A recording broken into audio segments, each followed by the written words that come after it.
आणि गेल्या अनेक वर्षापासून जे आहे संसदेमध्ये चांगली कामगिरी करणाऱ्या सगळ्याच पार्लमेंटेरियन्सला, संसदपटूंना अवॉर्ड देण्याचं काम जे आहे ते या ठिकाणी करतात। मला वाटतं आज माझ्यासाठी देखील हा खूप महत्त्वाचा दिवस आहे की आज संसदरत्न पुरस्कार जो आहे तो मलाही या ठिकाणी चांगल्या कामगिरीबद्दल या ठिकाणी मिळाला। त्यासाठी मी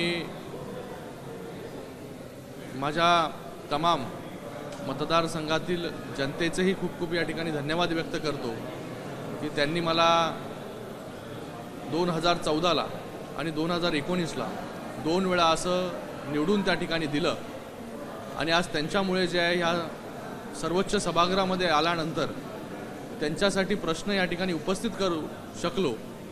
म्हणूनच आज संसदेमधील कामगिरी पाहून आज संसदरत्न पुरस्कार जो आहे तो या ठिकाणी दिला गेलेला आहे।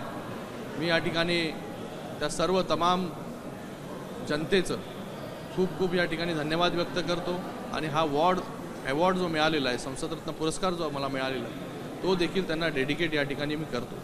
कारण की अशा पुरस्काराने जो आहे अजून चांगलं काम करण्याची ऊर्जा जी आहे, उमेद जी आहे या ठिकाणी मिळत असते आणि अजून चांगलं काम जे आहे संसदेमध्ये आणि संसदेच्या बाहेर देखील करण्याचा प्रयत्न जो आहे तो या ठिकाणी माझा राहील।